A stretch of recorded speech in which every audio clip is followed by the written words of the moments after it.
Hello students, welcome back to your very own channel Fen Maths, जहाँ पर आप देख रहे हैं फेन मैथ्स की सीरीज़ हायर मैथमेटिक्स की एक और वीडियो।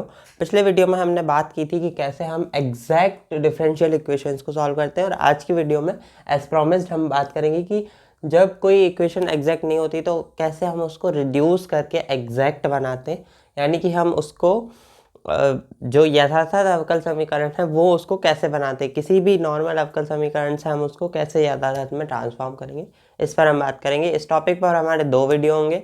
आज के वीडियो में हम 2 केस की बात करेंगे और अगले में और फिर हम 2 केस की बात करेंगे।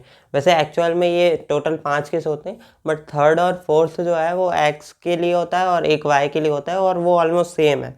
तो हम उसको अगले वीडियो में, मतलब एक ही वीडियो में उसको कवर कर लेंगे। आज के वीडियो में हम बात करते हैं 2 केसेस की। तो सबसे पहले हम बात करते हैं कि अगर जैसे केस नंबर फर्स्ट अगर मैं आपको बताऊं, अगर हमारी जो डिफरेंशियल इक्वेशन है वो हमारी होमोजीनियस है। होमोजीनियस माने होता है समघात, ठीक है, जिसको हम y इक्वल वी एक्स लिख के सॉल्व करते थे बचपन में, ठीक है।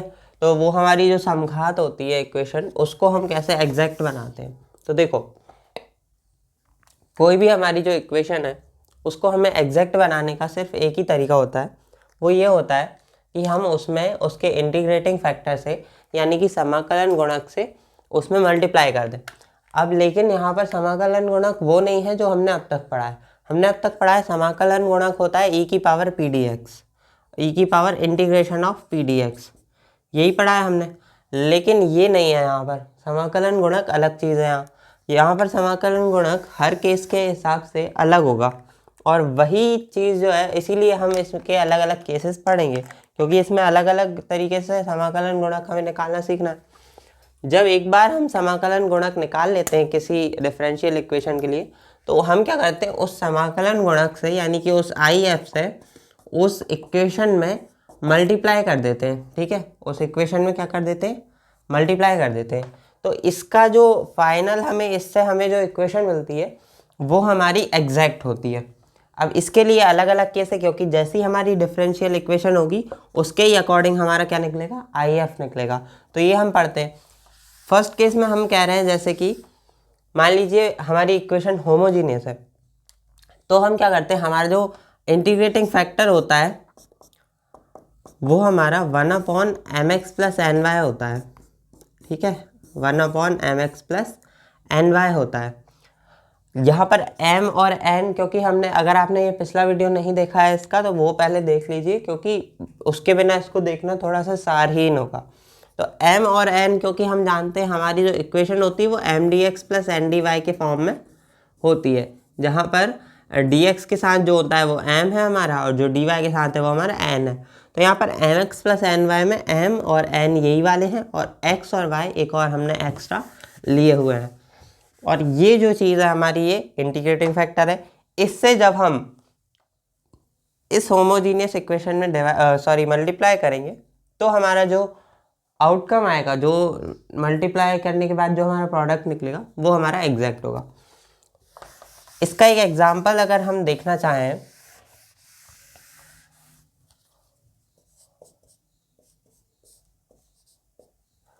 जैसे हम देखें तो x² y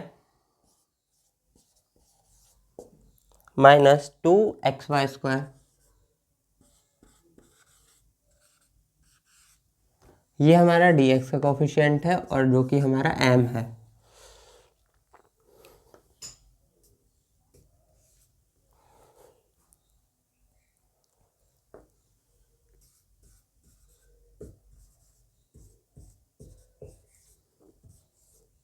और ये हमारा dy का कोफिशिएंट है, जो कि हमारा n है, ठीक है। अब एक नज़र अगर हम इस पर डालें तो ये हमारी होमोजीनियस है। होमोजीनियस होता है समघात बोलते हैं हिंदी में। अब इसको कैसे पहचाने कि होमोजीनियस है, अगर आपको नहीं पता है तो मैं बता दूं। यहाँ पर देखो, ये स्क्वायर वाली टर्म है, ये पावर 1 वाली टर्म है, तो 3 हो गए, 2 और 1, ठीक है। सेम यहाँ पर 1 और 2, ये भी 3 हो गए। यहाँ पर ये 3 दिए, यहाँ पर भी ये 2 और 1, मतलब ये होमोजीनियस है। इसकी सारी जो टर्म्स हैं उनकी आप पावर देखेंगे ना, तो जब टोटल पावर निकालेंगे ना टर्म्स की, तो वो आपको सेम ही मिल रही है। तो इसमें जैसे 3 मिल रही है तो ये हमारी क्या हो गई, होमोजीनियस हो गई। इसका अगर हम सॉल्यूशन निकालें तो अब देखिए आपको हो सकता है ना प्रैक्टिकल, क्योंकि मुझे बताना है, तो हम एक बार इसको निकाल के देखते हैं, इसका m और n पर वो वाला जो कंडीशन होती है वो लगा के देखते हैं। ठीक है, X square Y minus 2xy square, ये हमारा m है। m को हम क्या कैसे करते हैं, ये dx लिखा है तो हम y से करते हैं, d अपॉन dy निकालेंगे इसका। ठीक है, डेल अपॉन डेल y हम उस केस में इसको लिखते हैं। चलिए लिख ही लेते हैं, डेल अपॉन डेल y निकालते हैं हम m का। ठीक है, y के लिए इसको अगर करेंगे हम तो यहाँ पर एक्स स्क्वायर वाई है तो ये y हट जाएगा तो एक्स स्क्वायर बचा, साथ में यहाँ पर वाई स्क्वायर का 2y होगा तो ये हमारा हो गया 4xy। ठीक है, ये m की वैल्यू आ गई। अगर हम ऐसे ही del n upon del x की वैल्यू निकालें, यहाँ पर देखिए हमारे पास है एक्स क्यूब, तो एक्स क्यूब क्या क्या होता है 3x स्क्वायर, डायरेक्ट निकालते हैं थोड़ा सा। ठीक है 3x स्क्वायर माइनस लगाया, यहाँ पर क्या मिलेगा, एक्स स्क्वायर का क्या होगा 2x और 2 का मल्टीप्लाई 3 से होगा तो 6 और x और ये y सेम। तो क्या ये दोनों बराबर आ रहे हैं, नहीं आ रहे हैं। तो इसका मतलब क्या हो गया कि ये हमारी इक्वेशन जो है एग्जैक्ट नहीं है। एग्जैक्ट में इसको रिड्यूस करते हैं। ठीक है, तो पहले ही हमें ये चीज़ सवाल में लिख देनी पड़ेगी कि ये हमारी एग्जैक्ट नहीं है। तो यहाँ पर हम छोटा सा ऐसा लिख देते हैं कि del M upon del Y is not equal to del N upon del X. ठीक है, इंटीग्रेटिंग फैक्टर इसका निकाले साइड में।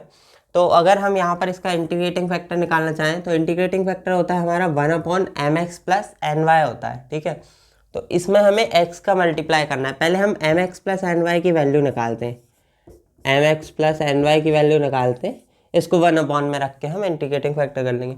x का मल्टीप्लाई करेंगे तो ये x क्यूब हो जाएगा और ये 2x स्क्वायर हो जाएगा।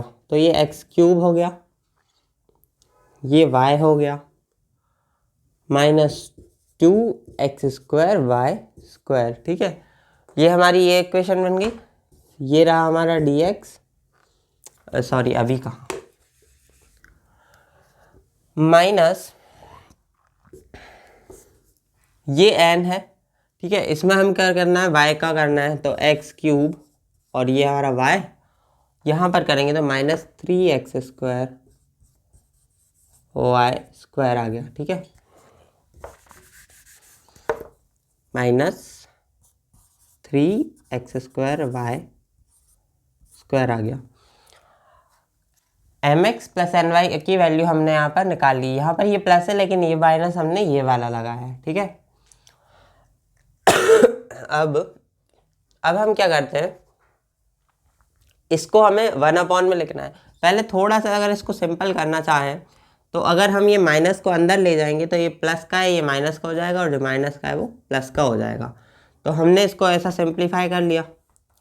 अब देखिए एक्स क्यूब वाई ये तो कट जाएगा, एक्स स्क्वायर वाई वाली दो टर्म है, ये +3 है, ये -2 है, 3 में से 2 घट जाएंगे तो फाइनल हमारा जो आंसर आया एक्स स्क्वायर वाई स्क्वायर आया। ये हमारी वैल्यू आई है mx प्लस ny की। तो इंटीग्रेटिंग फैक्टर की वैल्यू क्या आ जाएगी हमारी, 1/mx प्लस ny होती है तो 1/x square plus Y square. ये हमारी वैल्यू आ गई है कि इंटीग्रेटिंग फैक्टर की। इसमें इंटीग्रेटिंग फैक्टर से मल्टीप्लाई करते हैं। ठीक है, तो आइए इसमें इसका मल्टीप्लाई करते हैं।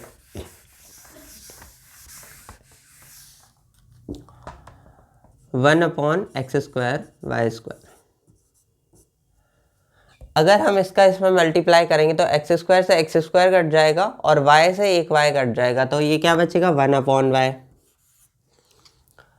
इससे इसमें मल्टीप्लाई करेंगे तो वाई स्क्वायर से वाई स्क्वायर कट जाएगा, एक्स स्क्वायर से एक एक्स कट जाएगा, अपॉन में बचेगा एक्स। ठीक है, और ये 2 तो सेम ही रहेगा तो 2/x हो गया।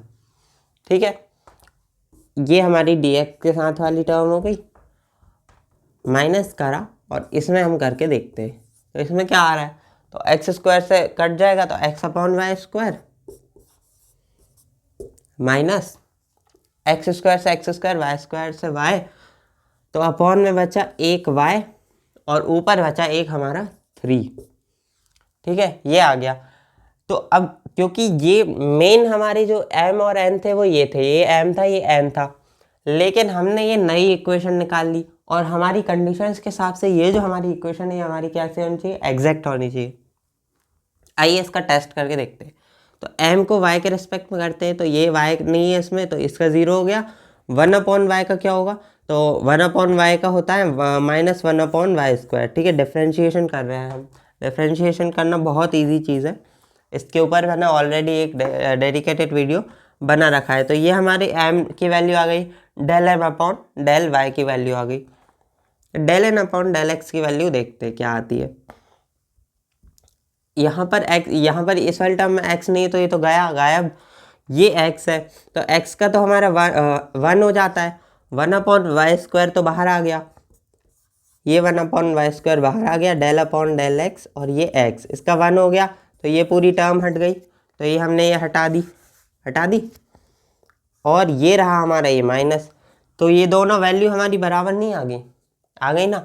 तो क्या इन दोनों की वैल्यू को बराबर आने का मतलब क्या हुआ हमारा, कि ये वाली जो हमारी इक्वेशन है हमारी क्या हो गई, एग्जैक्ट हो गई, यानी कि यथातथ हो गई। तो ये हमारा क्या निकला था, IF निकला था। यहाँ पर इसको लिखा रहने देते हैं।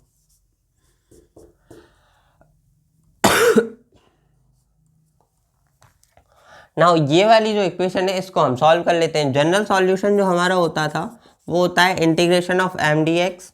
तो ये m पूरा 1/y -2/x, ठीक है, ये पूरा dx, और इसमें x वाली टर्म को छोड़ देना है। ठीक है, तो x वाली टर्म पहले वाली है, पीछे वाली नहीं है, तो उसको हम ले लेंगे। तो माइनस अंदर है, उसको एक बार बाहर ही ले लेते हैं, तो ये प्लस लगा दिया, 3/y dy। ठीक है, और ये 3 को भी बाहर ही लिख लेते हैं। जो भी नंबर्स होते हैं वो हमारे बाहर आ जाते हैं। ठीक है, ये अंदर बचा 1/y, ये बचा dy, इक्वल हमारा क्या आ गया, c आ गया। ठीक है, अब इसको करते हैं, तो यहाँ पर एक x बढ़ जाएगा, तो ये हमारा हो गया x/y। ये 2 बाहर -2 ये बाहर गया, 1/x का होगा log x। ठीक है, ये log x, 3 1/y का log y। और जब हमारी इक्वेशन पूरी जब log में आने लगती तो हम log में c को भी हम log में ही लिख देते हैं। ठीक है, अगर आप ना लिखना चाहें तो ना भी लिखें, उसका कोई मतलब नहीं बनता, क्योंकि c की अभी कोई वैल्यू नहीं है। वो हम सिर्फ एक कांस्टेंट बता रहे हैं कि कोई कांस्टेंट रहा होगा जब इसे डिफ्रेंशिएट किया गया होगा। तो ये हमारा ऐसे इसका आंसर आ जाता है। तो ये हमारा इसका आंसर। एक और एग्जाम्पल की हम यहाँ पर बात करें तो हमें यहाँ पर देखिए, ये भी हमारी जो इक्वेशन है ये हमारी एग्जैक्ट है। जैसे हम यहाँ पर देखें तो यहाँ पर 2 दिया हुआ है पावर में, यहाँ पर 1 दिया हुआ है, यहाँ पर क्यूब और क्यूब दिए हुए हैं। पावर इसमें भी 3 है, इसमें भी 3 है, और इसकी भी अगर कंबाइंड पावर देंगे 2 और 1 तो वो 3 है। तो ये हमारी क्या हो गई, होमोजीनियस हो गई। अच्छा, इसमें भी हमारा जो del m/del y की वैल्यू है वो del n/del x से बराबर नहीं आ रही। कैसे नहीं आ रही, जैसे देखा है अगर अपन, तो यहाँ पर इसकी वैल्यू क्या आएगी, x² आएगी। क्या आएगी, x² आएगी।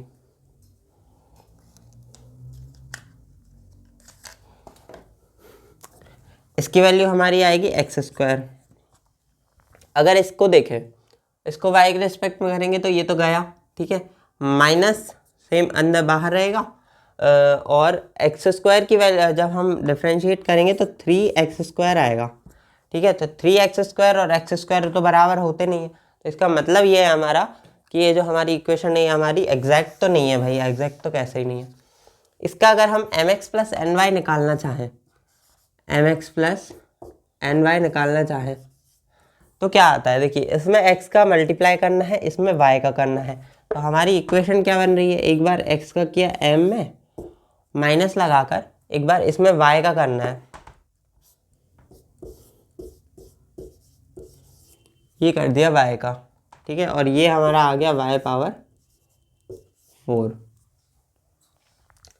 तो हमारा ये आ गया mx + ny की वैल्यू।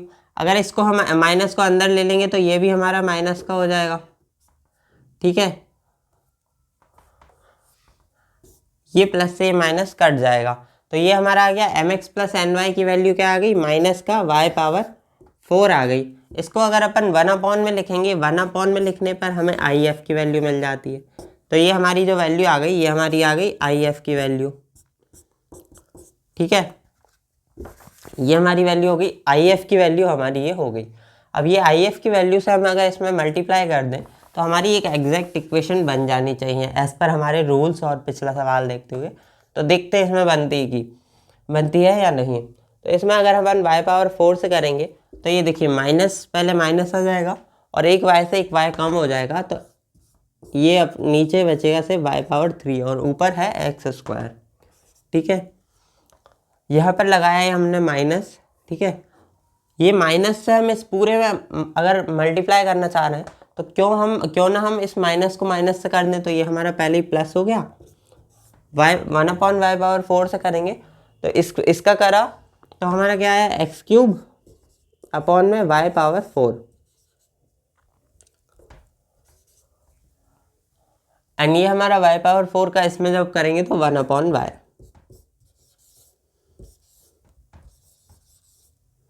ठीक है, तो ये हमारी जो इक्वेशन है ये हमारी एग्जैक्ट है एज पर हमारे रूल्स। अब इसको अगर एक बार हम चेक करके भी देखें क्या ये हमारी एग्जैक्ट आ रही है क्या। आज एक भी मार्कर अच्छा नहीं चल रहा, तो इसको हम करते हैं। ये हमारा m है, m के साथ dx लिखा होता है तो y के रिस्पेक्ट में हम इसे डिफ्रेंशिएट करते हैं। तो माइनस एक्स स्क्वायर यहाँ पर लिखा, वाई क्यूब को जब ऊपर ले जाएंगे तो माइनस हो जाएगी पावर, माइनस आगे आएगा तो ये माइनस प्लस हो जाएगा और ये रहा हमारा 3। ठीक है, और वाई स्क्वायर है तो वो नीचे आ जाएगा, तो ये हमारा आ गया del M upon del Y की वैल्यू आ गई। इसके लिए करते हैं, तो इसके लिए हम करेंगे तो x के रिस्पेक्ट में, तो इस वाली टर्म में हमारा x नहीं है, इस वाली टर्म में तो वो चला जाएगा, इस वाली टर्म में है तो क्या आता है देखो, एक्स क्यूब का 3x स्क्वायर और 1/वाई पावर 4 सेम ही रहेगा। तो इस तरीके से हमारा जो इसकी वैल्यू आती है वो बराबर आ जाती है। ठीक है, ये हमारी जो इक्वेशन आ गई ये हमारी एक एग्जैक्ट इक्वेशन आ गई है। अब हम क्या करेंगे, इस एग्जैक्ट इक्वेशन को सॉल्व करते हैं। तो इसमें हम क्या करते हैं, एम डी एक्स सेम रहता है, माइनस लगाया X square upon Y cube लिखा, ये डी एक्स ये हमारा सेम रहता है। यहाँ से एक्स वाली टर्म नहीं लेनी है। ठीक है, एक्स वाली टर्म नहीं लेनी है तो पहली वाली टर्म छूट जाएगी, 1/वाई डी वाई सिर्फ हमारा बच पाएगा। इक्वल में आता है सी। इसको अगर हम करेंगे तो एक्स स्क्वायर का होता है एक्स क्यूब अपॉन 3, तो ये हमारा एक्स क्यूब नीचे वाई क्यूब अपॉन 3 हमने ये बाहर लिख दिया। ठीक है, प्लस लगाया, इसका होगा लॉग वाई, 1/वाई का होता है लॉग वाई इंटीग्रेशन, और इक्वल में हमारा सी। तो इस तरीके से ये हमारा इसका आंसर आ जाता है। पहले केस में हमने देखा कि हमारी जो इक्वेशन थी वो होमोजीनियस थी, यानी कि समघात थी। अब केस नंबर 2 में हम देखेंगे कि हमारी जो इक्वेशन होगी, देखिए हमारी जो इक्वेशन है वो हमें पूरी दी हुई होगी, उसमें हमें ये देखना है कि जो हमारा m है उसमें से हमारा y कॉमन आना चाहिए और जो n है उसमें से x कॉमन आना चाहिए। मैं आपको बताता हूँ कैसे। जैसे देखिए, सपोज कीजिए कि ये एक इक्वेशन है, ठीक है, और ये कोई इक्वेशन है,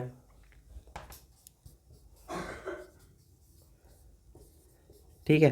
तो यहाँ पर ये वाला जो पार्ट है ये n है और ये वाला जो पार्ट है ये m है। क्या हम इसमें से y कॉमन ले सकते हैं? ले सकते हैं। क्या हम इसमें से x कॉमन ले सकते हैं? बिल्कुल ले सकते हैं। तो यही इसी चीज़ की मैं बात कर रहा हूँ कि अगर इस तरीके की इक्वेशन हमें मिलती है तो वही हमारा जो है केस 2 है। इसमें हम क्या करते हैं, दी हुई इक्वेशन को m/dx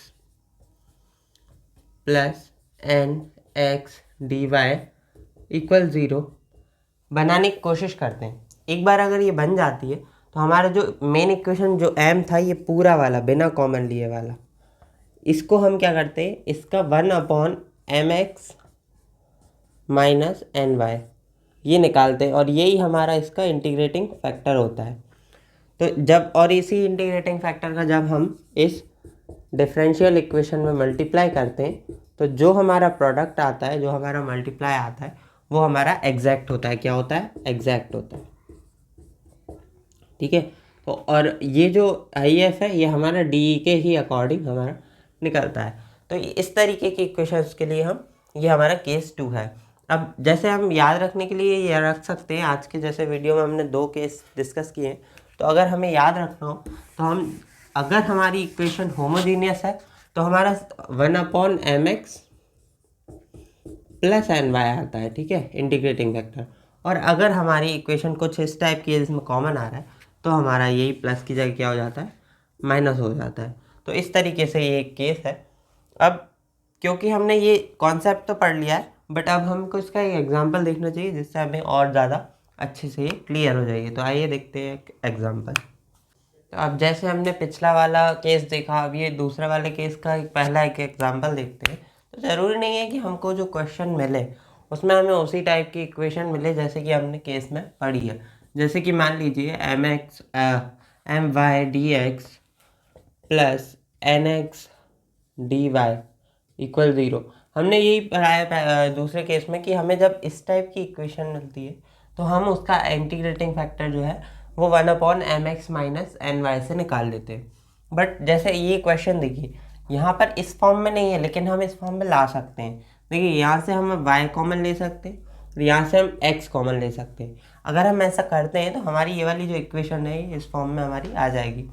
अगर हम जैसे करके देखें, अगर यहाँ पे लिखते हैं तो इसमें से अगर y कॉमन लिया तो ये y बाहर आ गया और ये बचा y, सॉरी यहाँ तो 1 बचा, ये y तो गया बाहर, 1 प्लस, और यहाँ से एक y चला गया तो ये हो गया xy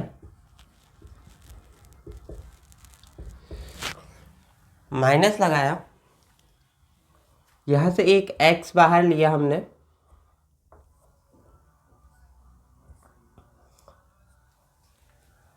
तो यहाँ पर 1 बचा और यहाँ पर एक x बचा, तो 1 माइनस एक्स वाई हो गया, 1 माइनस एक्स वाई हो गया, और ये हमारा हो गया dy।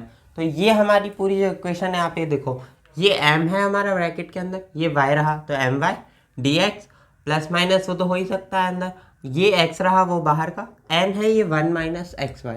तो ये इस फॉर्म में हमारी आ सकती है। तो हमें ये पता चल गया कि ये जो है इसी टाइप की इक्वेशन है।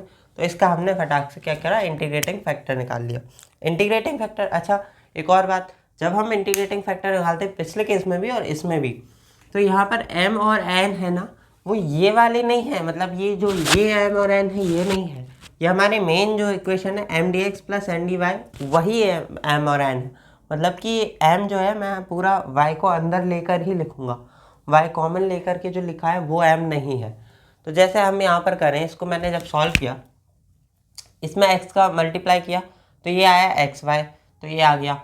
ठीक है, फिर ये आया एक और x का मल्टीप्लाई किया तो x स्क्वायर वाई स्क्वायर आ गया। ठीक है, उसके बाद यहाँ पर y का मल्टीप्लाई किया हमने, तो ये माइनस हमने सेम लगाया और इसको अंदर ले लिया, तो ये वाली जो प्लस वाली टर्म थी ये हो गई माइनस की, और ये जो माइनस वाली टर्म थी हो गई प्लस की। यहाँ पर y का मल्टीप्लाई किया तो एक्स वाई आया और ये एक्स स्क्वायर वाई स्क्वायर आया। यहाँ पर ये टर्म प्लस माइनस की सेम थी तो काट दी, और एक्स स्क्वायर वाई स्क्वायर 2 बार थे तो ये जोड़ दिए, तो ये हमारा आ गया 2x स्क्वायर वाई स्क्वायर। ठीक है, अब क्योंकि हम इंटीग्रेटिंग फैक्टर का मल्टीप्लाई सिर्फ और सिर्फ इसलिए करते हैं ताकि हमारी जो इक्वेशन है, जो मेन इक्वेशन है, वो हमारी एग्जैक्ट बन जाए। क्या बन जाए? एग्जैक्ट बन जाए। तो हम क्या करते हैं, जैसे ये जो एक्स स्क्वायर वाई स्क्वायर है यही हमारी इक्वेशन को एग्जैक्ट बनाने वाले हैं, इस 2 का कोई रोल नहीं है। तो ऐसा कभी भी नंबर वाली जो फॉर्म है ना, हम उसको हटा सकते हैं। अब कैसे हटा सकते हैं ये टेक्निकली मैं आपको बताऊं, तो देखिए हम यही वाली जो इक्वेशन है इसमें ही कर रहे हैं ना इसका मल्टीप्लाई, तो हम ये जो 2 है इसको ट्रांसपोज कर दे तो ये 0 के मल्टीप्लाई में चला जाएगा और 0 इंटू 2 0 हो जाएगा। तो उस तरीके से हमने 0 को हटा दिया। एक्स स्क्वायर वाई स्क्वायर से इस पूरी इक्वेशन को डिवाइड करते हैं। देखिए एक्स स्क्वायर वाई स्क्वायर से इसको डिवाइड करेंगे तो नीचे बचेगा एक्स स्क्वायर और एक वाई की एक पावर कट जाएगी, तो नीचे एक पावर बची और ऊपर बचा 1, वो यही जो कट गया।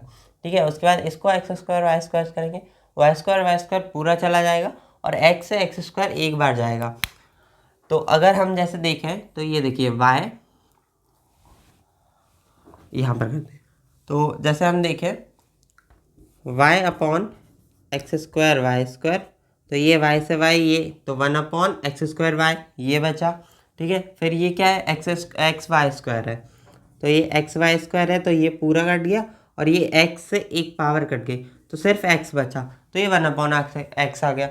सेम हमने जब इसमें करा तो एक्स स्क्वायर वाई स्क्वायर से, तो एक्स से नीचे एक पावर कट गई और वाई स्क्वायर सेम, और सेम इसमें करा तो एक्स स्क्वायर से एक्स स्क्वायर पूरा चला गया और वाई से एक पावर कट गई, तो नीचे सिर्फ बचा वाई। अब ये वाली जो हमारी इक्वेशन है, एज पर रूल्स हमारी ये जो इक्वेशन है ये हमारी एग्जैक्ट है। तो अगर हम जैसे इसमें निकालना भी चाहें कि क्या ये हमारी इक्वेशन एग्जैक्ट है या नहीं, तो देखिए इसमें dx के साथ वाली जो भी टर्म है वो हमारी है m, और dy के साथ जो है वो है n। इनको हम m डैश n डैश से भी डिनोट कर सकते हैं, क्योंकि हम पिछली एक इक्वेशन में m और n बता चुके हैं, जो कि हमारी मेन क्वेश्चन वाली इक्वेशन थी। तो अगर इसमें देखें तो अगर इसको हम y के रेस्पेक्ट में अगर हम इसे डिफ्रेंशिएट करेंगे तो ये x वाली टर्म है और इसका मान 0 हो जाएगा। वहीं ये वाली जो टर्म है तो 1/x² तो वही बाहर रह जाएगा, और ये 1/y है, तो 1/y का होता है -1/y² होता है। तो ये इसमें क्या होगा, तो ये जब ऊपर जाएगा तो पावर माइनस हो जाएगी, माइनस एक पावर आगे आएगी और एक कम हो जाएगी, तो ये हो जाएगी y⁻²। तो ये वो रहा माइनस, और y⁻² नीचे जाके y² में चेंज हो जाएगा। तो ये हमारी आ गई del m/del y की वैल्यू। इसी तरीके से जब हम n के लिए इसे सॉल्व करते हैं तब भी हमें यही मिलता है। कैसे मिलता है, क्योंकि हम n के लिए जब सॉल्व करें तो x के रिस्पेक्ट में करते हैं, तो ये y वाली टर्म हमारी पूरी चली जाएगी। ये y² है, ये सेम रहेगा, 1/x होगा -1/x² होगा, तो वो हमारा ये आ गया यहाँ पर, और ये y² हमारा सेम ही है। तो हमें कैसे मिल जाता है ये सब, और देखिए अगर आपको लग रहा हो तो ये माइनस भी है, तो ये माइनस भी यहाँ से हमारा आ गया। तो इस तरीके से हमने ये टेस्ट लगाकर जान लिया कि ये वाली जो इक्वेशन है हमारी ये एग्जैक्ट है। अब ये अगर एग्जैक्ट है तो ये हमारा m है और ये हमारा n है, तो m को तो हम एज इट इज़ लिखते हैं, इंटीग्रेशन m dx लिख देते हैं, और ये जो n होता है इसमें से x वाली टर्म्स को हम नहीं लेते हैं।